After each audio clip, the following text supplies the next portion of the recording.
Hey everyone, in this episode I am joined by my good friend Sam. We are going to talk about the Japanese philosophy of Ikigai.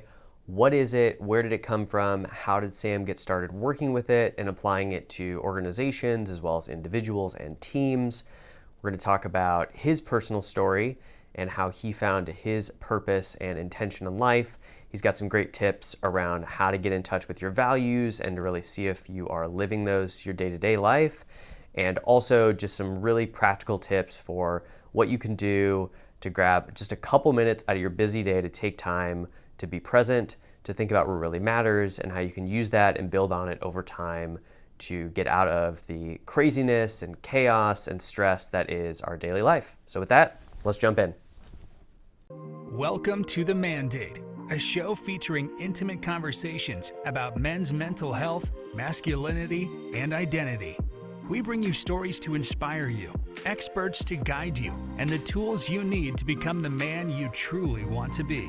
It's time to sit back, relax, and open up. Live from the Mandate Studio in Austin, Texas, here's your host, Adam Hoffman.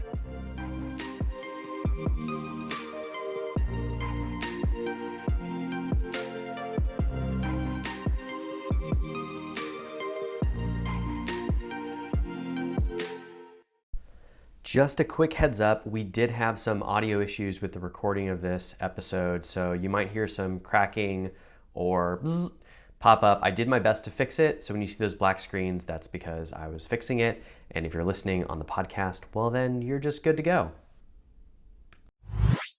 What's up everybody, and welcome to tonight's edition of The Mandate. I'm your host, Adam Hoffman, and tonight I'm joined by my friend Sam. He is a former corporate warrior turned social entrepreneur who was inspired by a family story of sacrifice, legacy, purpose. And so he left the corporate world on a quest to redefine the definition of growth. And you're going to hear more about that story today. So he went on to start Ikigai Lab, where he unlocks breakthroughs for organizations, teams, and individuals to increase engagement, maximize strengths, and improve well-being. With that, thanks for joining me, Sam. Good to see you. Absolutely. Adam, great to see you too. Thanks for having me. Yeah, man. Well, how are you? I'm doing well. You know, it's kind of strange saying I'm doing well in the world that we're living in right now, but count my blessings and excited to be here with you. I hear you. What does well look like for you these days? It's fluid, man. It's very fluid. As the father of 3 young children, uh, got a working spouse, virtual school, entrepreneurship, elderly mother-in-law living with us. There's well as in the moment, definitely in the moment. There's a phrase that I started to latch on to recently. We can explore this a little bit more if you'd like. It's called Ichi-go Ichi-e.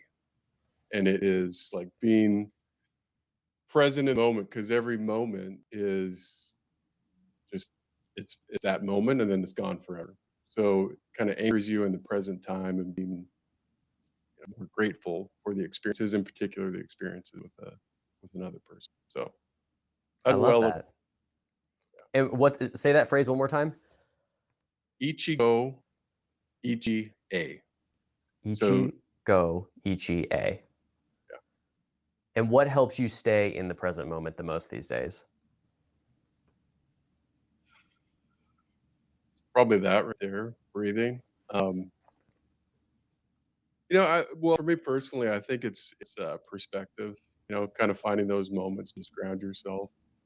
Um, a lot of the work that I focused on, a lot of my kind of process has been values based. So I right here next to this computer, I've got my 3 core values, and so taking moments to just look at those core values and look at um, different elements of life that I think are important. Whether it's, I used to get that we've got Amazon Photos, and it'll pop up and say, "Here's what happened last year," and I used to just get rid of it.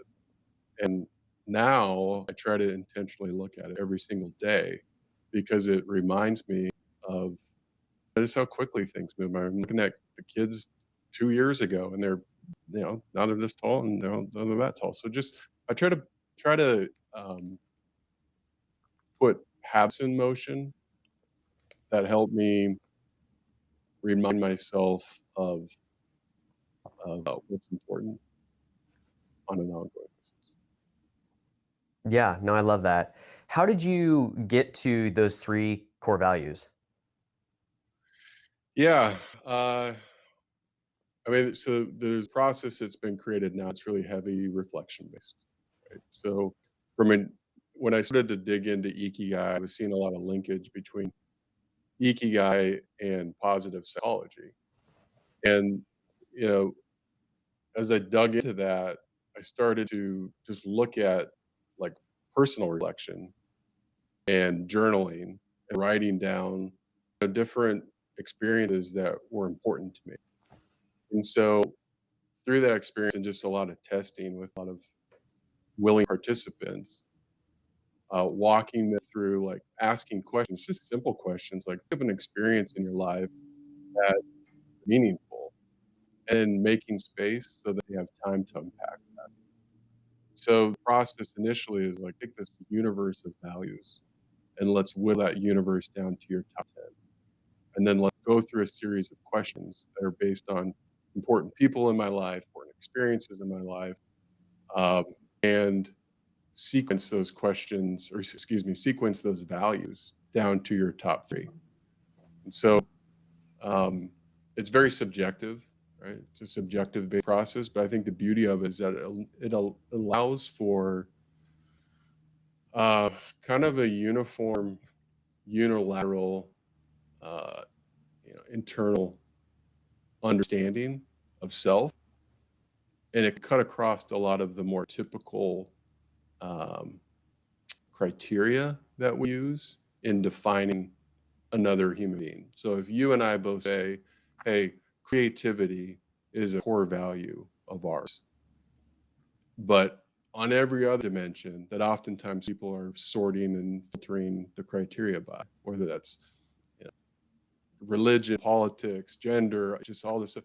If you and I can rally around that particular value, then I think that starts to forge better relationships, better conversations, stronger connection, etc.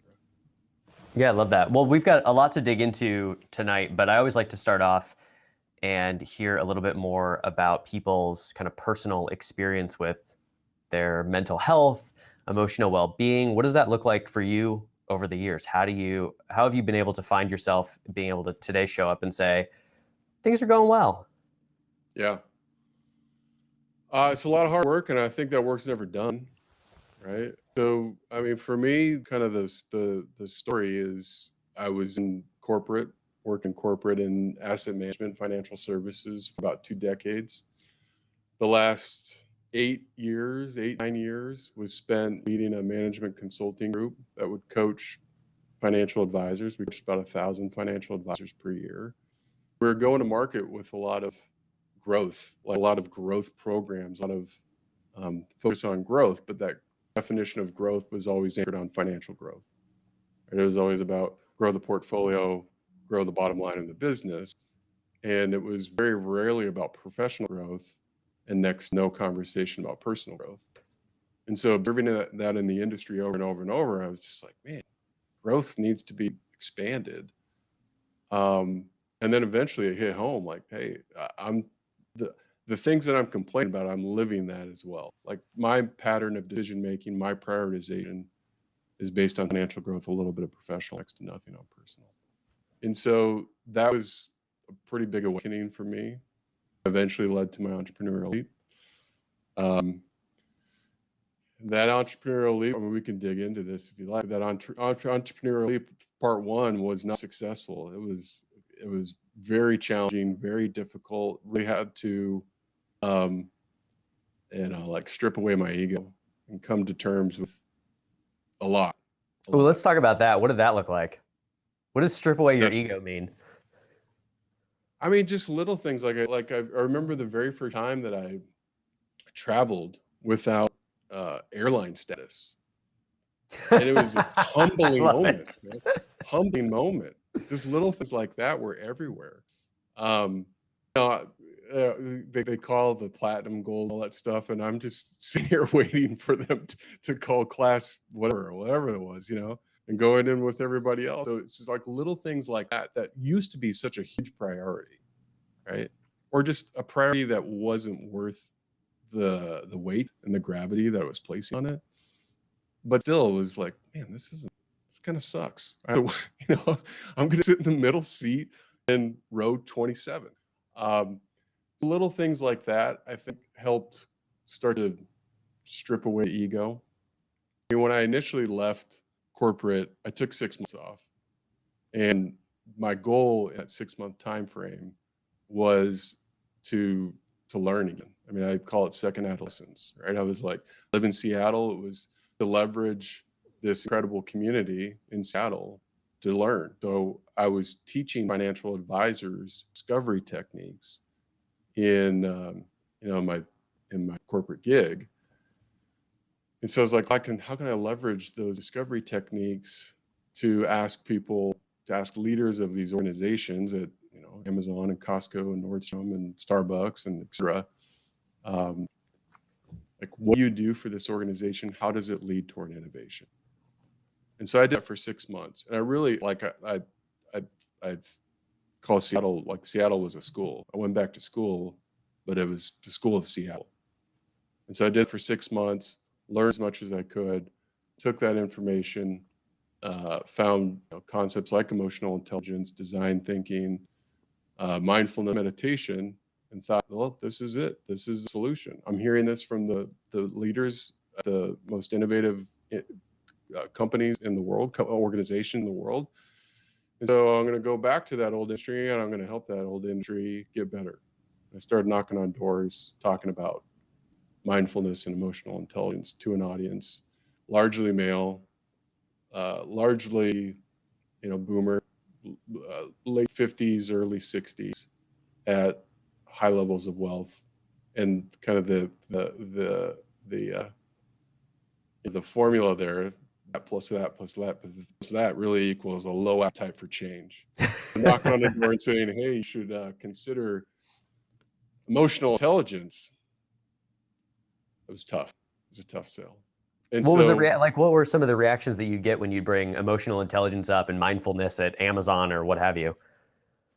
well, sorry, no, I was hearing that. I was learning from them, and then I was taking it Oh, I back see to what you're the financial saying. services industry. Yeah. So I was hearing from, these leaders at these organizations. This is what we're doing to enhance the productivity and the engagement, the culture within our organization. This is what we're doing.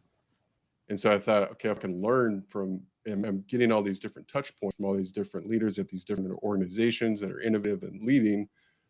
Now I can take that and go back to this industry and help improve and get better. Got it. Yeah. So then when you take it to the industry that isn't doing it, what are those reactions? You get a slow no, a lot of slow no's, a lot of like, that makes a lot of sense. But then in terms of like actually trying to, and this is 4 years ago, right? So this isn't a pre-pandemic.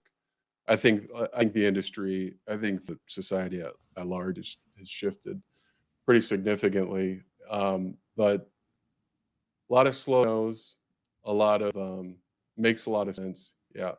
But I'm not sure the engagement is going to be there. So yeah, that's kind of just eventually came to terms that supply and demand are not in alignment. And so where does your the personal history of your family kind of intersect with this story of entrepreneurship? Yeah, so that's about right there. That's the good segue. So so I did this for about 18 months, right? And I mean, one example of what I was doing this first phase, this first chapter, like I took financial advisors and immersed them into a Marvel exhibit at the Museum of Pop Culture here in Seattle. I brought in the CEO of a Brazilian uh, liquor, spirits, cachaça company, talk about how he does wellness events for bartenders and educates the the farmers in Brazil and their families, teaches them English. So I was really trying to like bring that type of immersive education learning to the industry. Um, and it just wasn't hitting the right way. So after that experience, that it was pretty clear to me that it wasn't going to be sustainable. Right, I had 3 young kids um, and a working spouse, and just trying to figure it out. So in 2019, I believe, I'm losing track of time these days. It was 2018. Anyway, late November, I'm just like hitting a wall. Like, what have I done? I've left this great job, great company, had a great team, great coworkers, and I left on the quest to, for growth. And just really like digging deep, like what's next move. And so at the time, I found this picture. Actually, it's kind of like a history report. I have an aunt who is the family historian, and I found this report, more or less, that she had put together when we had gone to Japan in 2001. And we were decorating for Christmas and kind of pulling things out of storage, and suddenly I didn't find this thing. It was just out on a countertop, and I looked at it.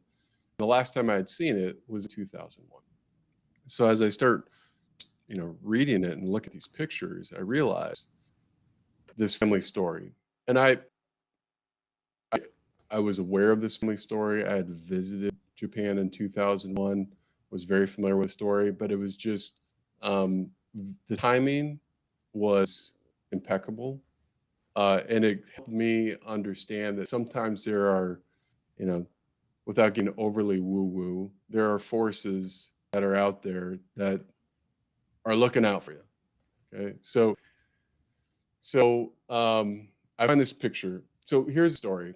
In Fukuoka, Japan, there is a Shinto shrine that has records that go back about 1,200 years. It's about 1,200-year-old shrine. And my great-grandfather was the next in line to be the head priest of the Shinto shrine. In the early 1900s, the shrine, the community that was, depending on the shrine, was kind of under financial strain. So as the eldest son, they put him on a boat, said, "Go to America. We need you to save it." And he eventually gets married to my great grandmother, and the two of them are just trying to make it happen, right? And they're doing everything that they can to make it happen. And you fast forward a couple clicks, and they are in a suburb of Salt Lake City. They just had their third child. And what they realized quickly is that the demands of a family and running a business, they're running a dry cleaning business, it's just too much. And so they make a really difficult decision that they're going to take the 3 kids back to Japan to stay with family so that the 2 of them could focus on business in order to save the day. So I find this story and I find this picture of the 5 of them where they ported here in Seattle right before they were ready to depart. And it was one of the last times that the 5 of them were ever together, ever again. And so, I see this picture and I realize that this picture is 100 years old, almost today. And it was taken in Seattle. And so I'm looking out at these, these waters in the Puget Sound, thinking 100 years ago. So at the time I was 41. So it's 41% of, my life. So suddenly, like, the black and white pictures seemed very close. Before it seemed very far. Now it seems really close.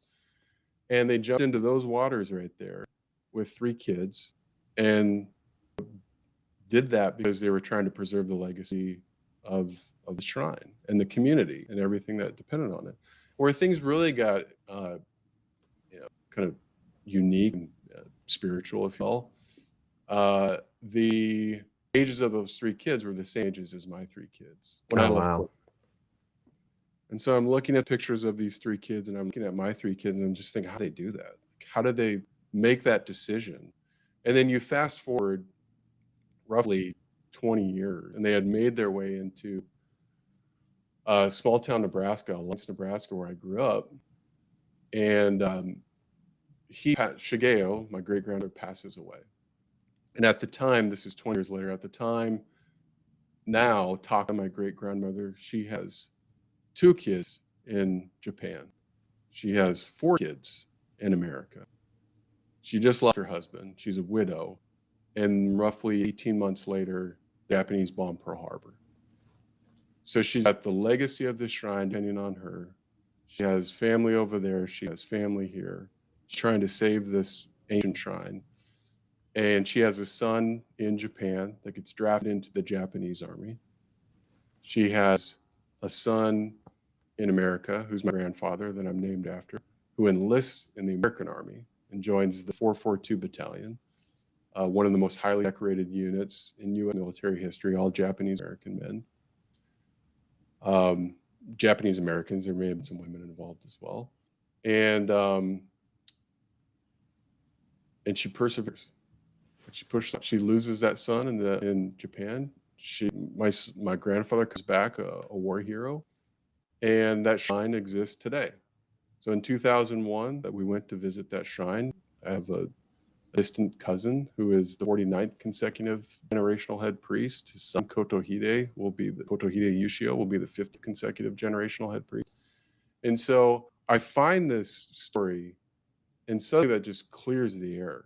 Like this idea of, what am I doing? And oh my gosh, I can't believe I made this decision to leave corporate and leave the security of a paycheck. Suddenly that just seems so minuscule compared to the real sacrifices and decisions that they had to make.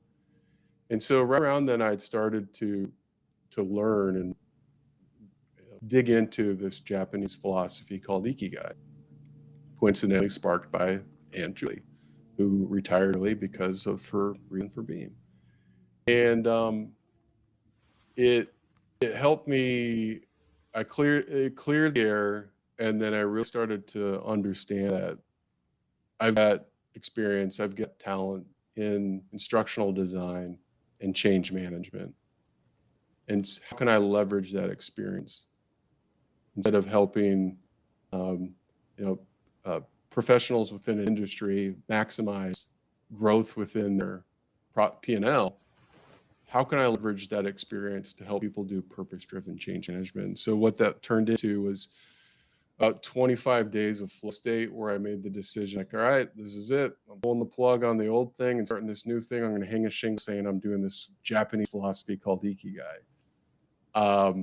And had you heard of Ikigai at all before you discover the family story? Like, was it familiar to you at all? It hit me probably like I'd seen it once or twice, the 4-circle Venn diagram. That is not the true definition of Ikigai, which we should probably talk about at some point. I'd seen that before, but it really started to resonate with me a couple weeks prior when I was talking to my Aunt Julie, who made that decision to retire early as a financial advisor because of her definition of her reason for being her Ikigai. So I was tapping into it then, and then suddenly I find all this stuff, and I was just like, all right, that's it. We're making the hard pivot toward purpose-driven change management. And away we go. All right, well then let's jump into Ikigai, which I can't tell you how many times I have misspelled it. My fingers just want to put the I's and the A's and the G's in different places every single time. It's the most awkward thing, I think, to type. And it's a strange, as I was thinking about that, like phonetically saying it, Ikigai, I was like, oh, I don't really like how that sounds in the context of the mandate, but like, it is what it is. Let's just get into it. So we've got Ikigai. Help us understand what the heck that thing is. Yeah. So the actual the actual like the phonetic is E. E. So Ikigai. That way it kind of hedges a little bit. It's less icky. It's more icky. Okay. All right.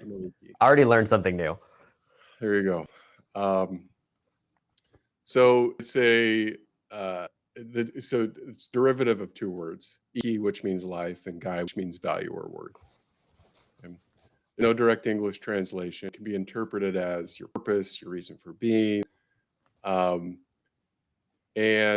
it's 1,000 years old. So it's been around for a long time. it started to gain acclaim in the Western world in about 2004, 2005, where a National Geographic researcher named Dan Buettner had he published a book first. Before that, he had an issue in National Geographic called The Blue Zones. So he set out to find where do people live longest in the world. Found 5 of these places, called them the Blue Zones. One of those 5 places was in Okinawa, Japan. And he uncovered there this ethos, this philosophy of Ikigai that that he kind of revealed to the Western audience. From a Japanese perspective, I think it had gained acclaim probably in the 60s. There was a couple of like psychiatrists, psychologists that were doing research. But since then, it has been identified as a, connects to longevity, happiness, etc. So earlier you mentioned the 4 circles, which are kind of correct, but maybe not the whole picture. Can you talk us through what those 4 circles are? And I should have popped a graphic up, but I totally spaced on it. Yeah. I just had a 4-year-old that wanted to make a cameo. So, 4-year-olds are welcome too. We can interview them. She jumped. 4-circle Venn diagram. So the problem with this is that your reason for being, so the 4 circles are, what does the world need? What do you love to do? What can you get paid to? And I forgot the 4th circle. I should know this right off the top. But the problem is, what can you get paid to do, right? So it associates our purpose or our reason for being with our job, right? That's not always the case. And so when Buettner was conducting this research, and Buettner found these, centurions, in some cases super centurions in Okinawa, and they're talking about their Ikigai, they weren't talking about what they are doing now to make money. They definitely weren't talking about what they did 30, 40 years ago in the 9 to 5. Thank you. I just got a breaking news report. Breaking news coming in from the household. Breaking news coming from the pre-K. Are those are those the 4 circles? Did she draw it for us? Is that the diagram right there? Oh man, that would have been timely. That would have been. We'll work on that. I need to get her on the show payroll. That's right. That was intentional, so that we can write off some pre-K expenses now. Some color. That's right. There we go. It's all part of running the show, man. That's right. Yeah. So the 4 circles, I think the 4 circles in many cases create more problems, because it makes, when we think our purpose is our job, and we're going into a job. So 1 out of 3 employees in the United States are engaged, right? 76% of employees in the United States are experiencing burnout. And these numbers are coming pre-COVID, right? So that's probably shit. But, if 1 out of 3 employees are engaged, the 2/3 who are not engaged are walking in, and if they see those 4-circle Venn diagram, they're walking into the office thinking, well, my purpose is supposed to be this, and it's not. That can create some challenges, right? That can create some very serious problems. And so it kind of leads people on this quest for something. So I think that presents challenges. And so the way that I think about Ikigai, or your reason for being, so there's 2 phrases that I lean on pretty heavily. There's jinsei and there's seikatsu. So jinsei means lifetime. So if you and I were walking in the streets of Austin, we stopped a random stranger and just said, hey, what's your purpose? Most likely that person's mind is going to drift toward jinsei. What am I on this planet to do? Which starts to lead toward existential crisisville. Yep. And seikatsu is more daily life, right? Daily life. So when you start to filter your purpose or your reason for being through the daily life, it gives you more agency and control to essentially align your actions and priorities.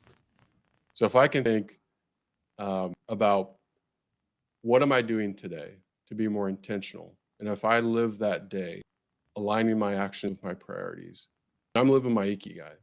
And if I have a week of those days, and a month of those weeks, and a lifetime of those months, that's it. That's it. So it gives you a lot more control rather than thinking, I got a whiteboard, what am I on this planet to do, which just is oftentimes counterproductive. Not always counterproductive, but I think most times it's counterproductive. I find that can still be overwhelming. Like, what am I supposed to be here doing? And sometimes it's really hard to balance both the big picture, what is my purpose, what is my reason for being, with the what am I trying to be today? And I'm with you. I find that I can definitely think about how I want to be today, and that makes things a little bit easier, but I still find myself wanting to think about this bigger purpose. Like, how do we find the balance between those two? Do we need to be thinking about the lifetime, the today? What's the right blend, or how did you find what that mix looks like? Yeah, I mean, I think it's important to have goals, right? You just can't wake up every single day and say, we'll see what the day looks like. I think it's important to have goals. Um, I think of the daily through the lens of 6 dimensions of well-being. Okay, and those dimensions are social, physical, intellectual, emotional, spiritual, and professional. Okay. So that's my rebuttal. That's my counter to the four-circle Venn diagram, is that you have 6 circles that are weighted based on your diagnosis. My diagnosis at this point in time, I can say, probably a lot of us are saying the social dimension is a little bit low. We don't have the ability to interact with people the way that we want to. And so, how can I be more intentional about that, increasing that social dimension of well-being? It's through conversations like this. It's not the same sitting down with you, grabbing a cup of coffee and having that conversation in the physical sense, but we can get pretty close. So I think of it that way, that um, if you look at these dimensions of well-being, and those dimensions of well-being are basically your roadmap on what to do, how to do it. On top of that sits some type of, we'll just call it strategic planning, right? So if I run that on an annual basis, if I run that on a monthly basis, if I run just having these habits that are built in, where I can diagnose and just say, where am I at, where do I want to be, if I could be more intentional about this. And then what I look at there is, um, you know, that basically lays out the roadmap for my intentionality. So we had this guy come by our place here in Austin today to take some pictures for our landlord, and let's just call him Steven. So he's walking around and sees me in my office editing a previous episode, and he tells me, oh, hey, just gotta take some pictures, no big deal. You won't be in them, don't worry about it. And I was like, oh, good, because I'm tired of looking at myself. I've been editing this video for a while now. And he kind of laughed and asked me what I did, and I told him that I was the host of the show called The Mandate and worked on a company related to men's mental health and emotional well-being. And he was curious about what the show was like, and so I told him more about it. And next thing you know, he's telling me about his work life and how he recently changed jobs and how his old job was just making him crazy and not the person that he wanted to be, and he was taking it out on his family and just really wasn't in a good place. And it was really all about how he didn't know where to go, he didn't know who to talk to, and that this was all overwhelming. And so if somebody like Steven is here, we're talking about him, like what can Steven do when he's in the middle of this chaos to even start thinking about these 6 circles and the idea of I'm going to sit down and be intentional about this and strategic planning when he can barely make it through the day? Yeah. Yeah. Well, I think it comes back to the values, right? If you have some foundation in place, um, some of it's just making space for yourself, right? Like take 3 minutes. I think all of us can find 30 minutes one time and write down values that are important to you. And then I'm really a believer in, um, symbolism and and making those intangibles tangible. So that's why I put these values here and try to reflect on them on a daily. So I think the entry point to that, like the entry point of almost everything, is awareness, right? So you have to make that time to think about what's important to me. There's an exercise I've kind of unlocked a lot for me on my journey, where I saw a presenter talk about write down your top 10 priorities and think about where you spent time, and write down your top 10 areas where you're spending your time, and then draw lines. And if you're seeing these types of lines, if you're seeing horizontal lines, probably good shape. Seeing diagonal lines, it's a wake-up call, right? So that's something pretty simple that you could do. And I think translation from an Ikigai perspective is those horizontal lines mean that you're living your purpose, you're living your reason for being, right? And it just brings everything into the present. So for Stephen, I'd say you got to make, like, I think if Stephen's tapping into that and he's already acknowledging there's something there, I think it's really important to identify that thing that sits in the gut and just try to unpack it. And maybe that means just writing it down. Even better, I think it would be talking to a friend, or talking to a coach, or talking to a therapist, right? But I think Stephen's already taken a huge step by just acknowledging it.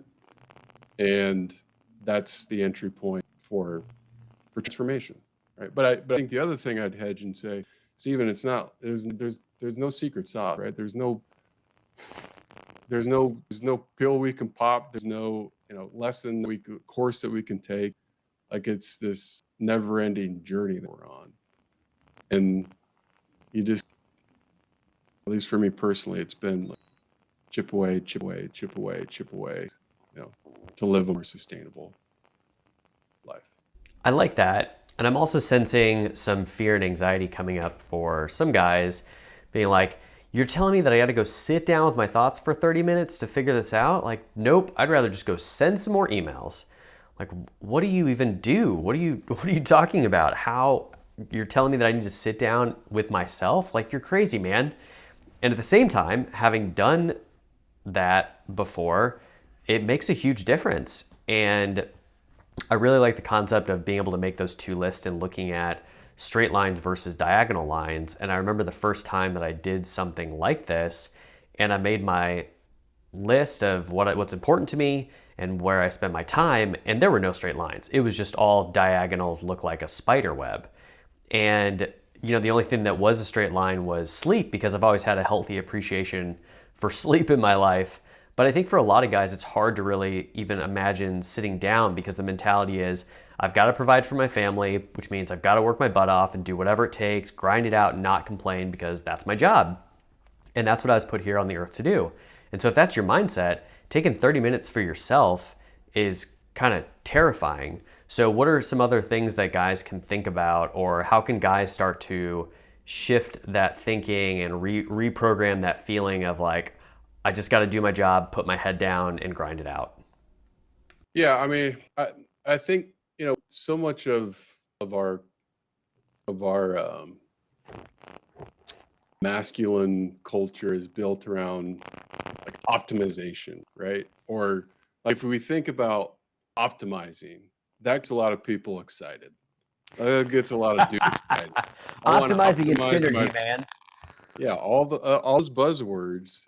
And when you start to think about that in terms of your life, that shifts, right? So if I want, like, I'd ask Stephen, or I'd ask someone who's experiencing those thoughts that Stephen's experiencing, like, what are your goals? Like, what do you want to do?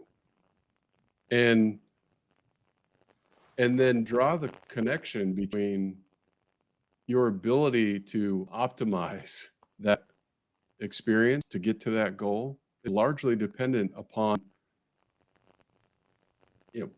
placing some energy into these other 5 circles. Right? So the experience pre-COVID and when I'd start to talk about Ikigai to some of these organizations, I was always trying to, so the narrative that I would tell is, okay, you have Stephen has a great day at work and he's crushing it. Right? And then Stephen goes home, has a great night at home.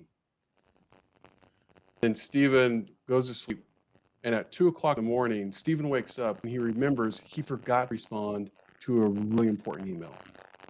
So Stephen reaches on his nightstand, grabs his phone, and knocks out that email. And then he sees another email there that he just wants to get ahead of. And so suddenly Stephen's at 4:00 in the morning, Stephen's like, well, just make the coffee and just get it going. So Stephen has disrupted his sleep. And now Stephen goes in day 2. Is Stephen going to be as good on day 2 as he was on day 1? No. No, he's gonna grind it out, Sam, because that's what he does. He's got the strength. He's gonna push through. He's gonna grind. At some point, the candle burns out, right? And so it's this. This is the 4-circle diagram kind of coming out. Like at some point, well, work has always, with technology, work has been, not always. Work has had the ability to encroach on our personal life. In that case, like there's a case study right there. I think the forward-looking visionary organizations, leaders with those organizations understand that there's got to be integration, not balance, integration. So that how can we equip Stephen with the tools to show up better in other dimensions? Because when Stephen's on a call with his CEO, he may have a 4-year-old come in, deliver, so I think that's one of the silver linings of the situation that we're in now, that there actually is a window to really start to evaluate what's important to me and how can I be more intentional about it. And I actually think that many organizations, many leaders are more willing and open to do that than ever before. And I think that window is going to stay open and continue to stay open in the future. I'm optimistic. I have a tendency to be a glass half full type of guy, but based on conversations I'm seeing and, courageous efforts that people like you are taking, like putting yourself out there in a very authentic, vulnerable way, I think that there is a swell of that happening that just gives others who are kind of on the edge, or maybe in the shadows, more courage to step forward and say, you know what, I don't have it all figured out. I'm trying to figure it out, and I want to do better. I'd like to think that the shift can be a grassroots sort of a thing where you start seeing it one-on-one in conversations at work, and then next thing you know, it's between friends over a beer, and then it starts showing up in the locker room, and boom, now it's mainstream, and we're not saying how hard it is and how terrible it all is, and just moving on. We're actually taking the time to have a real conversation about what's going on for us in our lives so we can connect, and we can actually ask, what's going on, how are you, and have space to be vulnerable, and frankly, to not have shame being not okay. And so part of my journey was also, I hired a performance psychologist. Now, a performance psychologist is a fancy, in many of our meetings with the performance psychologist, many of those meetings, Dr. Liz was more of a therapist than she was a performance psychologist, right? So those types of facilities, those types of services, those are out there, and those are definitely out there right now in this type of environment. So I think a lot of it's perspective, that if you want to approach it as I'm trying to optimize my performance, then do it. Then approach it that way. There's that little hiccup, the ego thing, right? There's a little hiccup right there.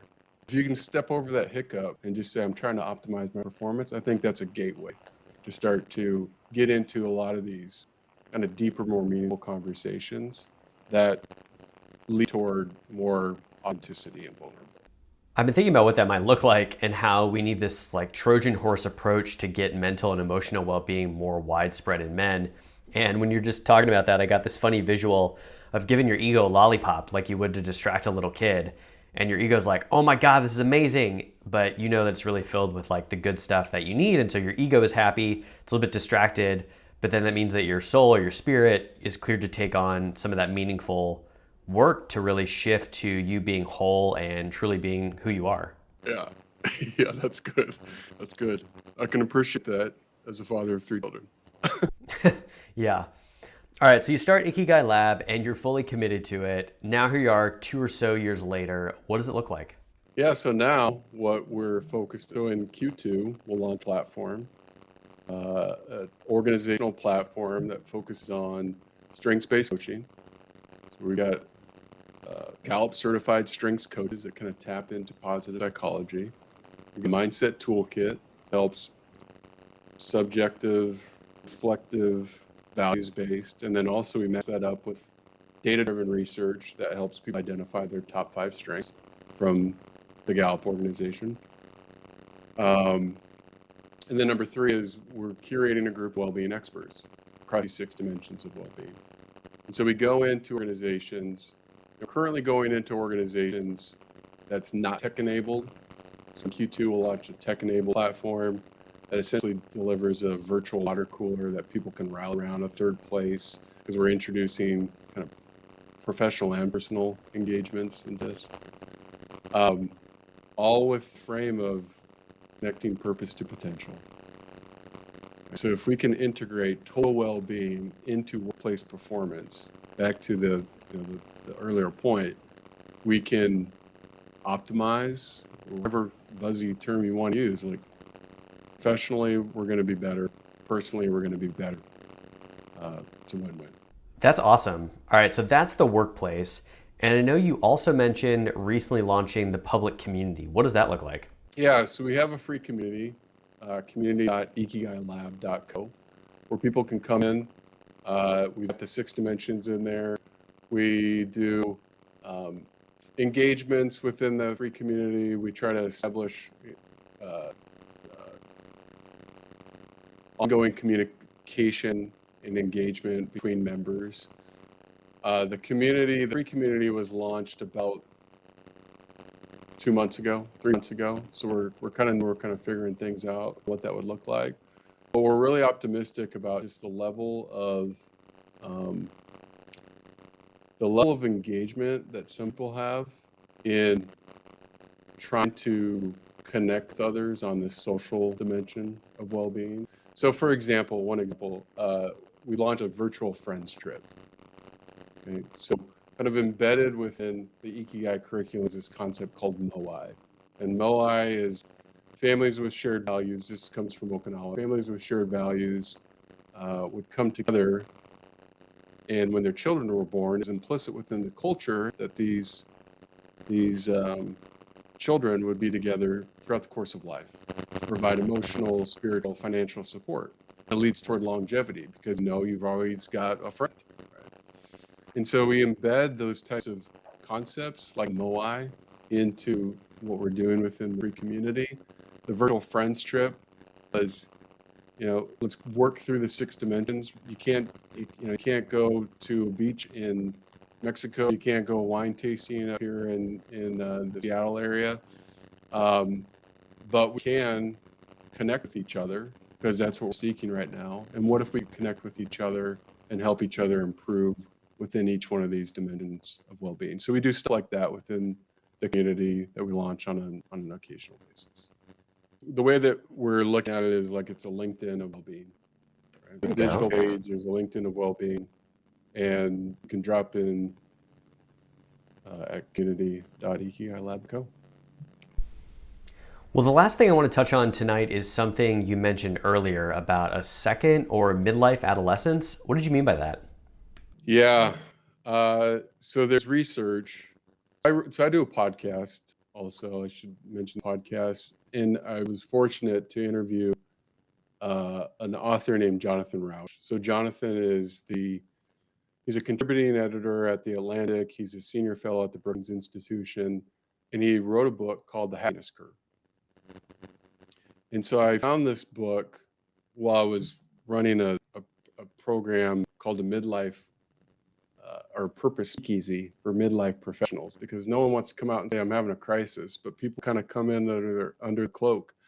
And so we ran this program, and I found this book while we were running the program, and it's a fascinating book. It's fascinating research that comes out of the field of economics. It's not psychology or sociology. It actually comes from economics, where they look at something called Cantrell's ladder, which measures life satisfaction. It's a longitudinal study where they're looking at, like, how do people rank their life satisfaction over long periods of time. What they find is that almost everywhere in the world, including in primates, life satisfaction dips around the midpoint of life. And so you look at that, and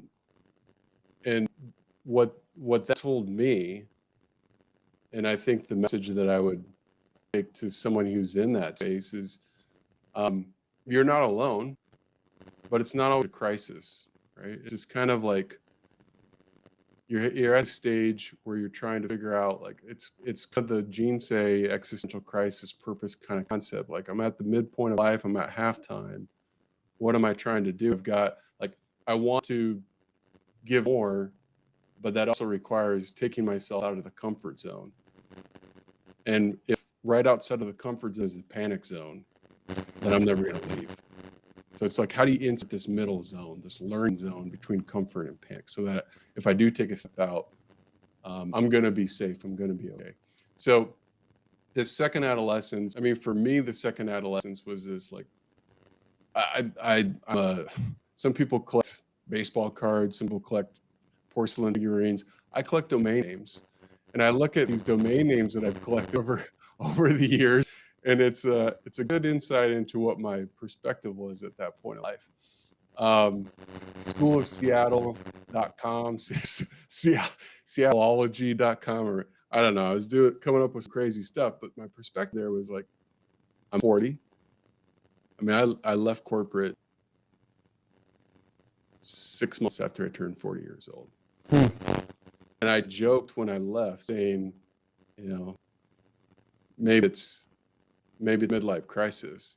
After talking to Jonathan, after doing some more research into this, I've realized, like, I don't even like saying this midlife crisis thing, but there's a case being made by really intelligent, strategic thinkers out there that there is a case for a second adolescence. So 100 years ago, there was kids and there was adults, right? Like, when the kid's old enough to run the plow or work on the farm, they're an adult. And then suddenly this movement came along about adolescence. Like, no, there's this stage in between those two. We need to educate these children, this development, and the brain isn't fully developed until 25 years old, and there's more and more research coming out. Well, you look at the life satisfaction research, and if there's a dip, then there's a strong case to be made for, this, is there a second adolescence, and that, what does that look like, and how do we provide the services and the support in the community to dispel the myth of the midlife crisis and bring people together under a banner of strengthening the journey, right? So for me, a really influential book was or is The Second Mountain by David Brooks. And what kind of the synopsis of this book is, Mountain One is about achievement, right? It's about job, home, partner, checking all those boxes. Checking all those boxes that society tells us is important.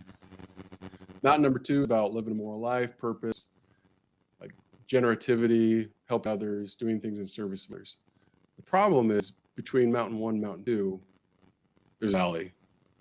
The valley sucks, and the valley's gonna kick your ass, right? And so that valley, or that kind of awakening, typically happens around the midpoint of life. So for me, now with the benefit of hindsight, I kind of went in with a mentality of learning. And I think there's a lot that can be done to help people collapse the time spent between Mountain 1 and Mountain 2, and usually that's through conversations like this. Conversations that we're talking about with Stephen, right? How did the Stephens of the world connect with others to, work their way through that valley with the support network and shrink the time that's spending in between Mountain 1 and Mountain 2. And it doesn't mean they have to control delete and leave their 9 to 5 like I did. I think the takeaway that I had from that conversation with Jonathan was it's about integration, right? Agile, MVP, lean. Do that with life. Try something out before you go to your manager and say, everything's great, but I'm leaving this good. Like, try things out, right? Take yourself out of the comfort zone, test something, learn, go back. Yeah, there's definitely something about that. I'm a big fan of helping people bring experimentation into their life and just taking little moments to try things on, see if they fit before making big commitments. It's a way to de-risk it, and frankly, just kind of ends up being a little fun. And I find that it just helps take those big decisions and make them a little bit easier because you can really deconstruct them. And then there's that need to just jump in and go, because we feel called by the universe to just go for it. And sure, maybe you don't want to experiment because you feel committed and you're ready to go, in which case, absolutely go for it. So there's one thing that I wanted to bring up here too, is that I haven't looked into it extensively, but I've heard this concept of like a 7-year cycle. Is this related to the concept of the mountains that you're talking about, or this midlife adolescence? Like, what do you know about maybe that thinking or research? Yeah, well, I don't know if it's related to the research, but it's it resonates. So a very important mentor of mine, that's probably another part of this, is like intergenerational mentorship has been instrumental for me personally. And I have a mentor who is in his 70s. We just kind of coincidentally, randomly met. He's an incredible human being. And I learned a lot from him. One of the things that I've learned from him is the 7-year cycle. There's these developmental stages in life. So it's probably connected to that. That would be my guess. If you look at the dip in the midlife, it probably starts to hit around 35, late 42. And then start to come out of it in the later stages. That's another really important thing. I think that message needs to be, shouted from the rooftop, that, we have this depiction of this, get off my lawn miser that's sitting, in the lazy boy and just grumpy all the time. And what the research is telling us is that, no, that's not the case. Like, especially as we have, advancements in medicine, and we have, a longer lifespan, and we have technology like this that can connect people in a much different way, and that will continue to transform into the future. The future is bright, right? For each one of us, the future is bright. And if satisfaction right now seems like it's off, so if you're at the trough of that life satisfaction, the good news is the research tells us, now this is research, this is like data, big data, but for most people, things start to shift. They really start to shift in a very meaningful way. So I think for anyone that's out there that's kind of like life satisfaction is at a 3. And I don't think it's ever going to get off that 3. It's going to get better because just things start to shift. And I encourage that person to talk to more people, and they'll find that conversation yields connection, and that connection gives us a better path to improve. Well, that is certainly some wonderful wisdom right there, Sam. I always like to end these by asking, is there anything else that you'd like to leave our audience with, or anything that you want guys to leave this session thinking about? That's probably the good one to end on. I'd go back to the seikatsu, right? Daily life. identify your priorities, identify the actions that you're taking, and then just think about the values. I mean, right now, every single participant, every listener could write down the values that are important to them. They could do that in 2 minutes. And then tomorrow, when you're drinking your coffee or your tea or however you start your day, look at those 3 values. At the end of the night, look at those 3 values. Did I live in accordance with those 3 values? And that's something pretty simple that can become habitual, that can really start to lead toward incremental. I love that. Some good practical advice to end on. So thank you so much, Sam, for coming on this mandate with me tonight. I was really looking forward to this one and have heard so many things that I can take away from this conversation. So thanks again for being here. Thank you. Thanks for having me, Adam. Really appreciate it. Well, if you made it this far, thank you so much for listening. I hope the audio issues weren't too big of a distraction from the great stories, wisdom, and advice that Sam shared. If you enjoyed this episode, please consider leaving us a review. And if you're on YouTube, your likes and subscribes also help us reach more men. Speaking of it, if you know someone who would benefit from listening, please share it with them. I know they'll thank you later. We'll see you next time. Thanks for listening to The Mandate with your host, Adam Hoffman. It's time to do your part in raising awareness of men's mental health, shifting the stigma, and having a positive impact on someone's life. Share this episode with a friend who could use some support and post it on your social channels. Have questions or thoughts? Text Adam at 512-980-3935.